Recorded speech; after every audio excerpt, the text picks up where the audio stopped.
On 31st December 22, I created this video to welcome the new year. It's not a particularly great graphical achievement, but I used some part of PowerPoint and some parts in Adobe Premiere. And that's what I want to show how it was done behind the scenes. We start with a PowerPoint blank slide. I want the background to be black, and on top of it, I'm going to draw what I want.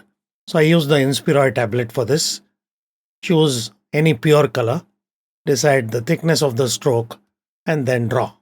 I'm going to just draw Happy New Year. Now I want this to look animated. How does that happen? Well, in PowerPoint, we have a feature which says animation. And if you choose ink, you will get this replay button. Also notice what objects got created. So I'm going to go to Home tab, Selection pane.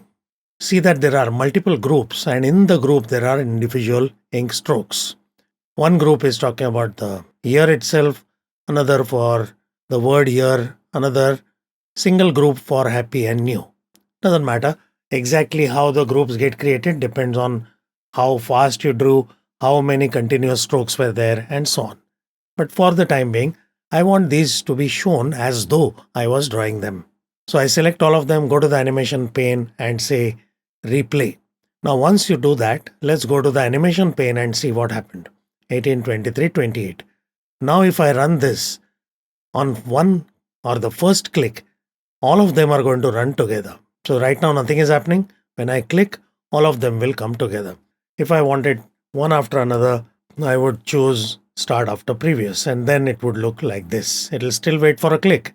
And first the word happy will come, then New Year, and then 2023. Now, if it is too slow or too fast, of course, you can customize it by changing the duration. You may not be able to see the overall thing, in which case you increase the size of this pane and now you can see it better. Select all of them, go to the duration and type, say 1 second. Now, each one of them will happen in 1 second. So now let's see the impact. Fine. So the job of PowerPoint is done. Now what I want to do is, wherever there is green, I want to make it transparent, and behind it, I will put a video. Now let's find a video. So I went to Insert, Pictures, Stock Images. The Stock Images dialog does give you videos, and I search for firework. So I found different types of fireworks. This is the one I use. This time I'll use something a little more brighter. Now once the video comes, I can put the video behind by saying send to back. This is going to run as it is. But now notice what is happening. The video is running and on top of it this is coming. If you just wanted this much, your job is done. But what I wanted is I wanted the video to be seen only where I have written this, and rest of it should remain black. Now that is something which is not going to happen in PowerPoint. So what I did is I saved this as a separate video by going to save media as and I get a file. And then this part with the animation I recorded using a screen recording software. You can use Camtasia, you can use any other software. Now in order to do the rest of it, I have to go to Premiere Pro. So now I have both the videos. One is the fireworks and one is the ink drawing. I opened it in Premiere Pro and imported both in a new project. Now let's create a sequence. I want the fireworks video to be the first layer, and I'm going to zoom in. So we have total 6 seconds of video, and then the ink drawing itself, which we'll put on the top. I don't want the audio part at all, so I'm going to unlink and delete the audio part. So I'm going to search in the video and say where is the actual drawing starting, somewhere here. So I'm going to press delete and just get rid of this part, arrange it. Because this sketch has a black background, nothing is going to be shown. So I want to make this green part transparent. That's called keying effect. So I go to effects and choose key. There are lots of keys, so we use color key and drag and drop the effect on top of this video. Now we have to go to effect controls, and in effect control we have to choose which color you want to subtract. So these are effect controls and this is the key color.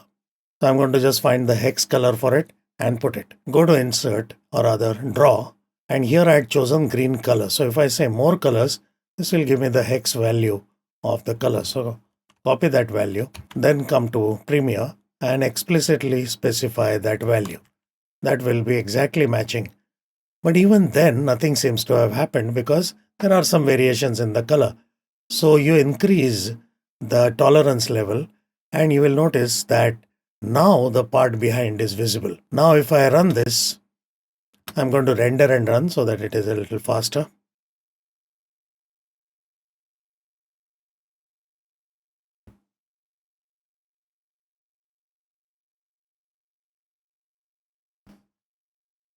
So that's it. I can trim the unwanted part and then I can export it the way I want.